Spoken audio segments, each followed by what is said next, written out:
You cannot be serious." The words came out thin, almost hollow, like they had already given up before they reached him. I asked what her name was, my voice barely above a whisper as I searched his face. There had to be someone else. There was no other reason for him to leave.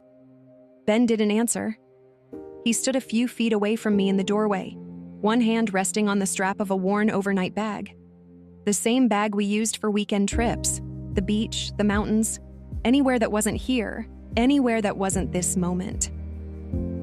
My chest tightened. I told him I had been good to him, asked if I hadn't. My voice cracked, the question breaking apart as it left me. I reminded him that I stood beside him at his best and his worst, that I stayed when things were hard. The words faded out because he still hadn't said anything. The silence was worse than anything he could have said. I demanded to know why he would leave when I needed him most, my voice rising now, shaking under the weight of everything I couldn't hold in anymore. 2 days. 2 days ago, I sat in a sterile exam room while a doctor said the word cancer like it belonged in someone else's life. "Stage 1?" she said, as if that was supposed to comfort me. As if early meant easy. As if I wasn't already unraveling. Ben had held my hand in that room. Now he couldn't even look at me. I stepped toward him and begged him to say something, to yell at me, to tell me I had done something wrong. Anything but standing there like I didn't exist. Nothing. My vision blurred as tears spilled over, hot and relentless. I hated crying in front of him. I hated how small it made me feel. I admitted that I was scared, that I didn't want to do this alone. That was when he moved. Slowly, deliberately. His fingers went to his left hand, and for a split second I hoped he was reaching for me. Instead, he slid his wedding ring off.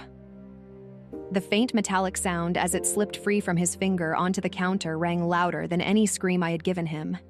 He said he was sorry, his voice barely more than a breath. Then he bent down, picked up his bag, and walked out of the house. The door clicked shut behind him. And just like that, 14 years collapsed into silence. My name is Khloe Brown.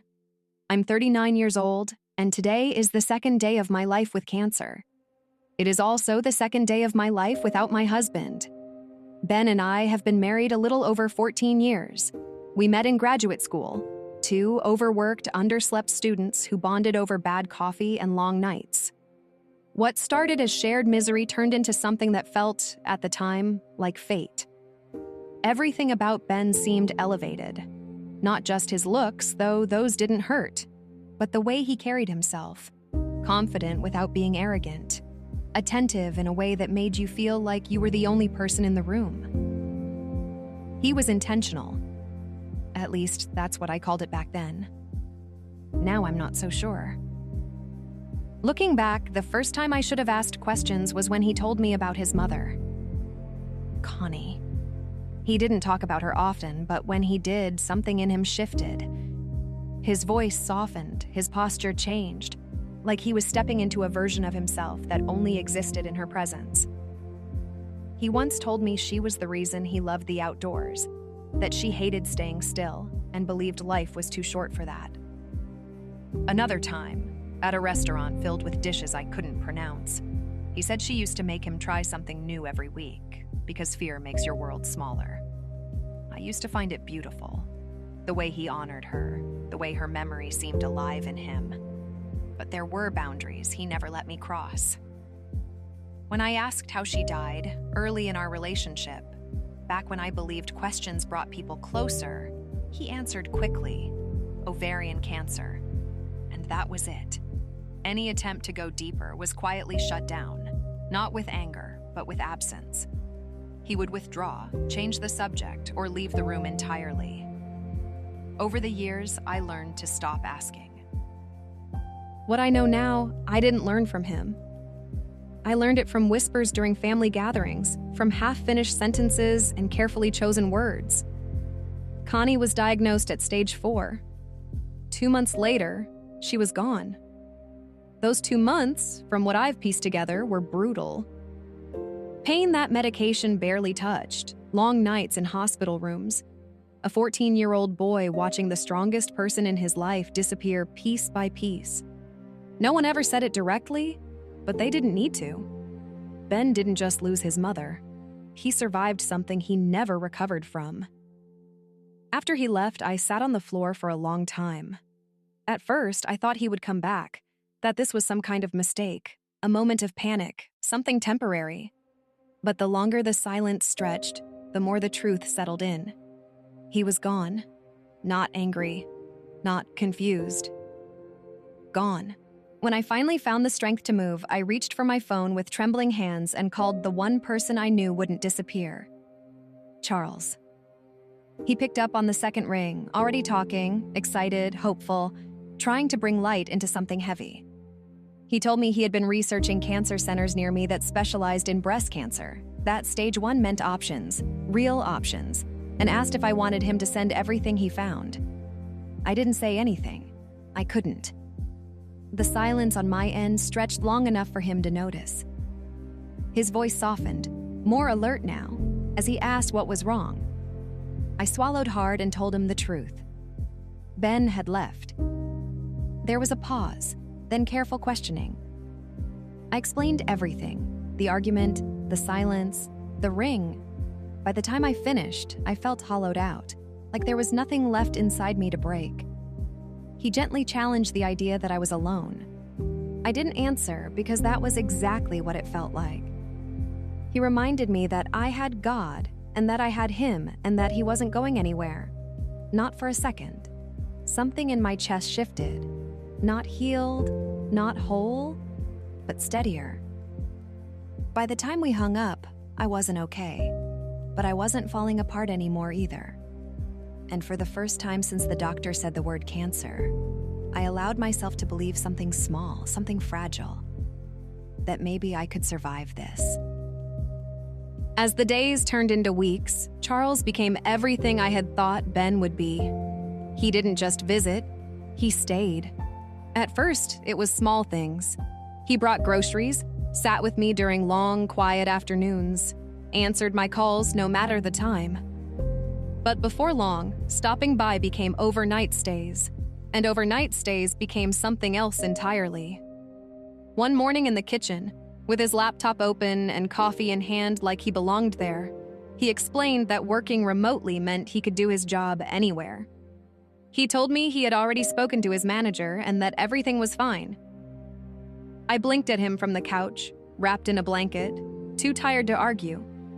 He reassured me that I wasn't doing this alone, not on his watch. And just like that, he moved into the spaces Ben had left behind, not as a replacement, but as a presence. Steady, unshaken, reliable. The first thing we scheduled was my lumpectomy.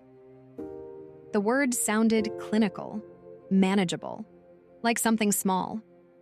My doctor explained it carefully, how they would remove the cancerous cells while preserving the rest of the breast. Because we had caught it early, she said the affected area was relatively small. The prognosis was good. Optimistic, even. Everyone kept using that word. Good. But there was nothing about it that felt good.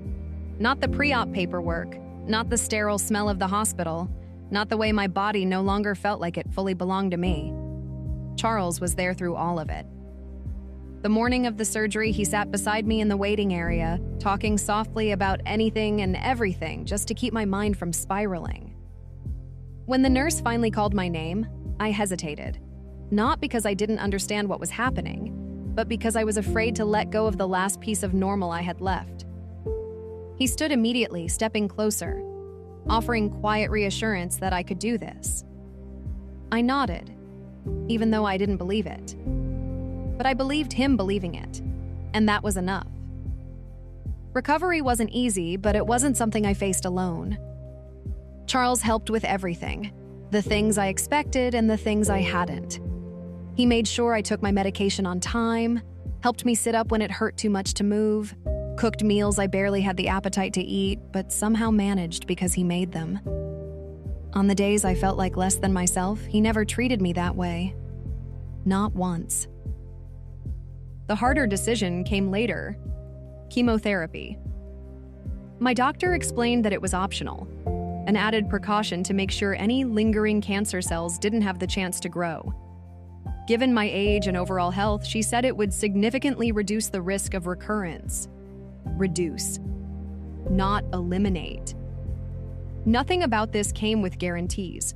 I talked it over with my family, long conversations filled with statistics, fears, and stories, too many stories, about how cancer had already touched our lives.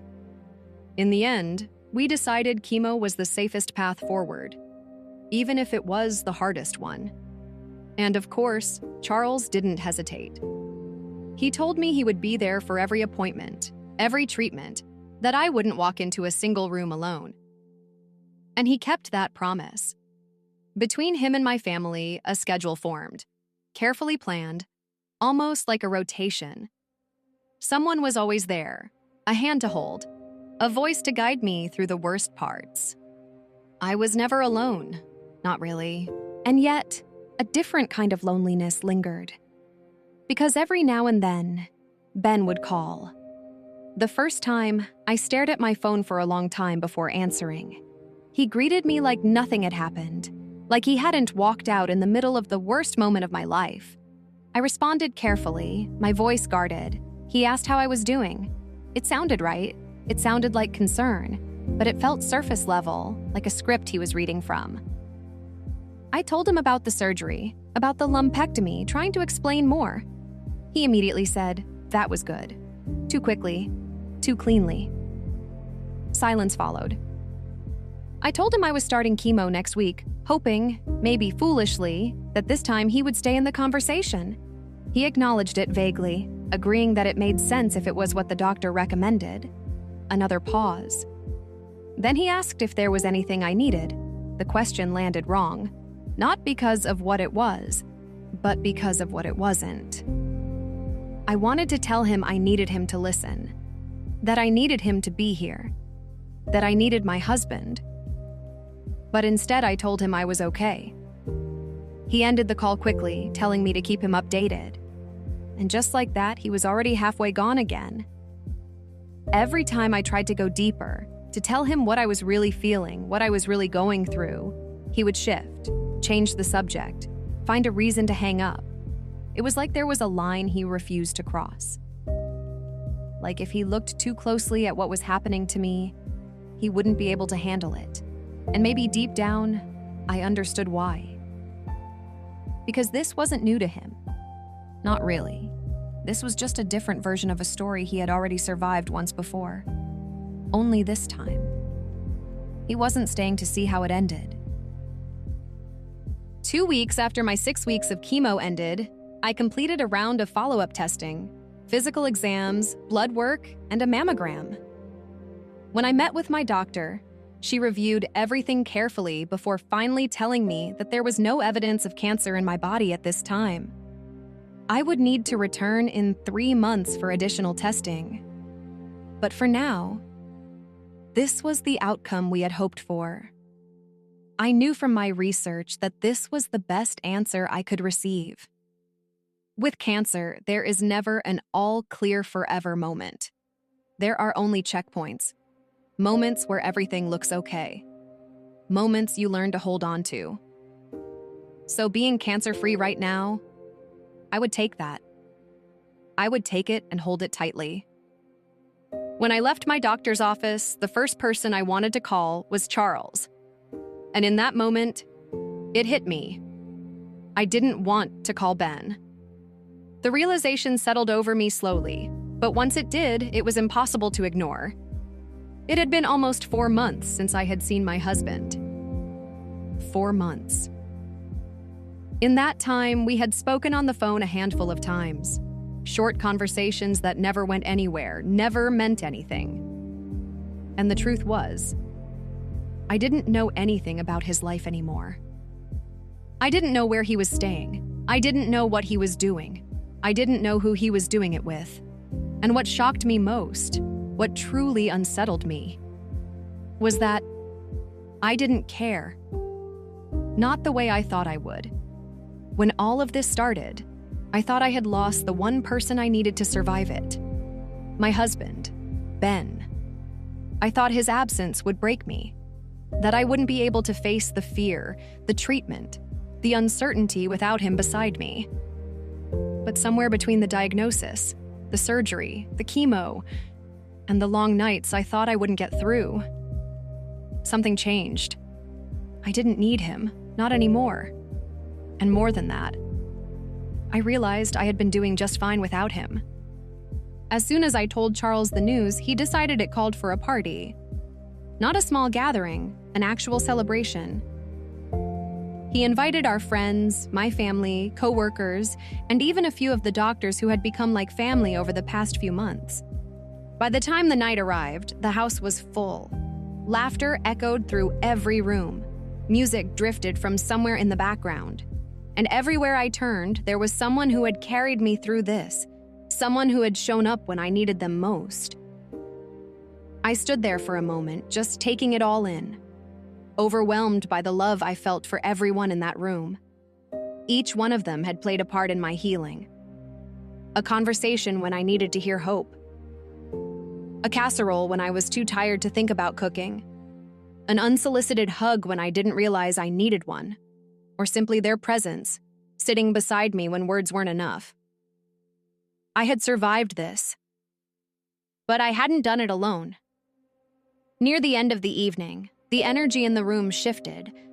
Someone opened the front door, and a hush, subtle but noticeable, rippled through the house. An unexpected guest had arrived. Ben.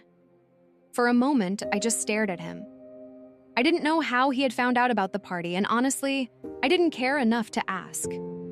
He stood there holding an elaborate bouquet of white roses, my favorite, like time hadn't passed at all. Like 4 months hadn't happened. He made his way over to me and asked if we could talk. I nodded, more out of habit than anything else, and led him out onto the deck.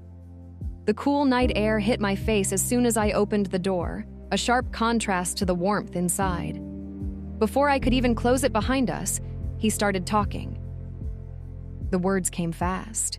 He told me he missed me, that he loved me, that leaving had been a mistake, that losing his mom had broken something in him he didn't know how to fix, that seeing me go through cancer had brought all of that back, and he didn't know how to handle it, that he was so relieved I was okay now, that he wanted us to start over. It just kept going, excuse after excuse, explanation after explanation, until finally, I couldn't listen anymore. I asked him if he was done. He hesitated, then said yes. I looked at him for a long moment before I spoke again. I asked him if he was standing here because he knew he was wrong and wanted forgiveness, or if he was here because he thought I was healthy now, that everything could just go back to the way it was, back to us. He didn't answer, so I kept going. I reminded him that my cancer could come back, that yes, I was healthy at this moment, but that could change. Then I asked him the question that mattered most. If it did come back, would he leave me again? He opened his mouth to respond, but before he could say anything, I stopped him. We don't need to know, I told him softly, because I'm not giving you the chance to do that to me again. I took a step back, creating space between us that felt long overdue. 4 months ago, you devastated my life when I needed you the most. My voice didn't shake this time. In the last 4 months, I've grown, physically, mentally, emotionally. I fought for myself. I learned how strong I am without you, and I refuse, absolutely refuse, to go back to the person I used to be. For a moment, neither of us said anything.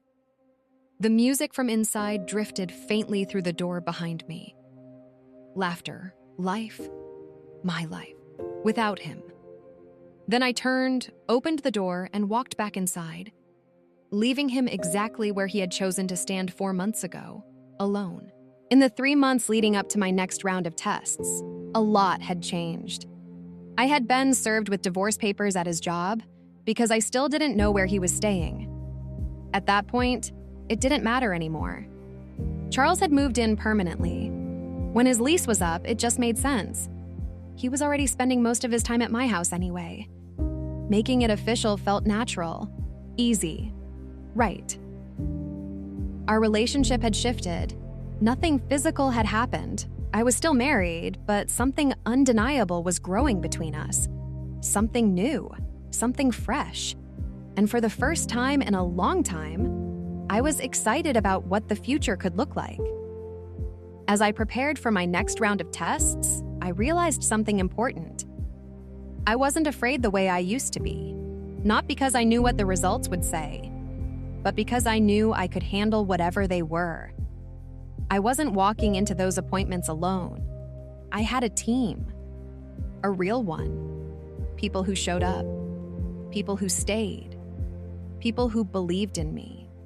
And somewhere along the way, through the fear, the pain, the uncertainty, I had learned to believe in myself too. No matter what happened next, I knew I would be okay.